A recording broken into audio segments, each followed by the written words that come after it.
રણકાર છે માતાના ધાવણ માટેનો.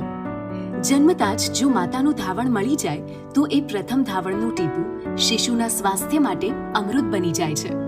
પરંતુ અમુક કિસ્સાઓમાં નવજાત શિશુ જન્મતાની સાથે જ ક્યારેક માતા મૃત્યુ પામે, ક્યારેક શિશુ અધૂરા મહિને જન્મે. ત્યારે આ સમયે નવજાત શિશુઓને ફીડિંગ સમસ્યા હોવાથી તેમજ ક્યારેક માતા અસક્ષમ હોવાથી ઘણીવાર સ્તનપાન શક્ય હોતું નથી. આ કિસ્સામાં નવજાત શિશુઓને અમૃતરૂપી માતાના ધાવણ સાથે જોડતી કડી એટલે રાજ્ય સરકારના સહયોગથી સંચાલિત હ્યુમન મિલ્ક બેંક, જે માનનીય વડાપ્રધાન શ્રી નરેન્દ્રભાઈ મોદી સાહેબ અને રાજ્યના મુખ્યમંત્રી શ્રી ભૂપેન્દ્રભાઈ પટેલના નેતૃત્વમાં બાળકોને સુપોષિત કરવા રાજ્યમાં સુરત, વલસાડ, વડોદરા અને ગાંધીનગર એમ 4 ગવર્મેન્ટ મેડિકલ કોલેજ હોસ્પિટલ ખાતે કાર્યરત છે.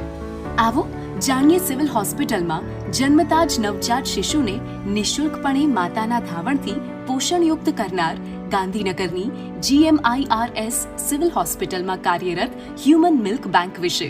જે મમ્મીને દૂધ વધારે આવતું હોય, વિલિંગ થાય કે મારે દૂધ આપવું છે, એને અમે નીચે મિલ્ક બેંકમાં બોલાવીએ છીએ. એમાં અમે એના 3 રિપોર્ટો જોઈએ છીએ: HIV, HbSAg અને VDRL.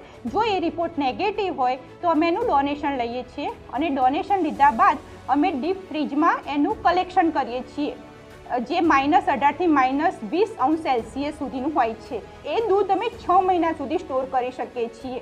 આ જે પ્રક્રિયા છે એ ટોટલી નિઃશુલ્ક પ્રક્રિયા છે. કાચની પેટીમાં જે બાળકને દાખલ હોય કે જેની મમ્મીને દૂધ નથી આવતું કે જેની મમ્મી નથી, જેની મમ્મી ICCUમાં દાખલ છે, તો એના બચ્ચાને અહીંથી દૂધ પ્રોવાઈડ કરીએ છીએ. આ મિલ્ક બેંકની હાલમાં જ ગુજરાતના મહિલા અને બાળ કલ્યાણ વિભાગના મંત્રી શ્રીમતી ભાનુબેન બાબરિયાએ વિશ્વ સ્તનપાન સપ્તાહના શુભારંભ દરમિયાન મુલાકાત લઈ મિલ્ક બેંકના સંચાલકોને પ્રોત્સાહન પૂરું પાડ્યું હતું.